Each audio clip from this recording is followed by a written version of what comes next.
শুরু হয়েছে আমনের আবাদ। চলতি মৌসুমে আষাঢ়ের শুরুতে এই বৃষ্টি হওয়ায় জমি তৈরি, চারা রোপণে ব্যস্ত সময় পার করছেন কৃষকরা। বিস্তারিত জানাতে যুক্ত আছেন রিপন হোসেন। রিপন, জানাবেন চলতি মৌসুমে জেলায় কি পরিমাণ জমিতে আমনের আবাদের লক্ষ্যমাত্রা ধরা হয়েছে?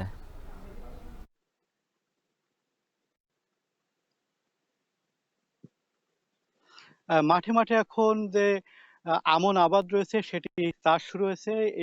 এই চাষটি সাধারণত বৃষ্টি নির্ভর হওয়ার কারণে আষাঢ়ের শুরুতে বৃষ্টি হয়েছে। সেই বৃষ্টিতে যারা চাষী রয়েছেন, কৃষক রয়েছেন তারা চারা রোপণ করছেন এবং আমরা মাঠে, মাঠে দেখছি যে চারাগুলো রোপণ হচ্ছে। এবছর যশোর জেলায় ১,৪০,৮০০ হেক্টর জমিতে এই আমনের আবাদ লক্ষ্যমাত্রা ধরা হয়েছে। যারা কৃষি কর্তা রয়েছে আমি তাদের সাথে কথা বলেছি। তারা বলছেন যে এবছর যেহেতু ১ম দিকে বৃষ্টি হয়েছে, যে বীজতলা রয়েছে সেক্ষেত্রে তাদের যে লক্ষ্য সেটি পূরণ হয়ে আরো বেশি চাষ হবে বলে তারা জানিয়েছেন। তবে যারা কৃষক রয়েছেন তারা বলছেন যে সার, কীটনাশক এবং আ অন্যান্য যে মজুরি, শ্রমিকের যে মজুরি সব মিলে কিন্তু তাদের খরচটা একটু বেশি হচ্ছে অন্য বছরের তুলনায়।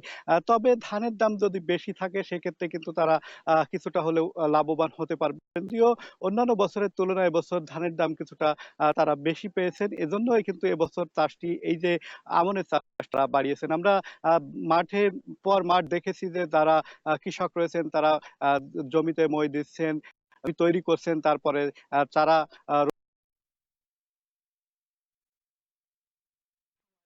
তে তারা যে চারা সেটি রোপণ করতে সমস্যা হচ্ছে। তবে সব পর্যায়ক্রমে তারা বলছেন যে একসাথে তারা এই চারাগুলো রোপণ করবে। তো সময়ে সেই জমিতে তারা যে চারা সেটি রোপণ করতে সমস্যা হচ্ছে। তবে সব পর্যায়ক্রমে তারা বলছেন যে একসাথে তারা এই চারাগুলো রোপণ করবেন। সব মিলে মাঠে, মাঠে এখন যে কাজের ধুম রয়েছে, যে আবাদ রয়েছে সেটি চাষ করছেন কৃষকরা। সামনে যে স্বপ্নের ফসল তারা ঘরে তুলবেন সেই স্বপ্ন নিয়ে কিন্তু সপ এই যে আপনের আবাদ তারা আ রোপণ করছেন। আ এই অবস্থায় আসলে তারা বলছেন যে সরকার যদি যে নির্দিষ্ট দাম সেটি যদি পায়, দিতে পারে তাহলে তারা লাভবান হবে। তো সব মিলাই ছিল এখান থেকে আমার কাছে সর্বশেষ। যশোর থেকে আমনের আবাদ সম্পর্কে বিস্তারিত জানাচ্ছিলেন সহকর্মী রিপন হোসেন। বিরতির পর ফিরছি।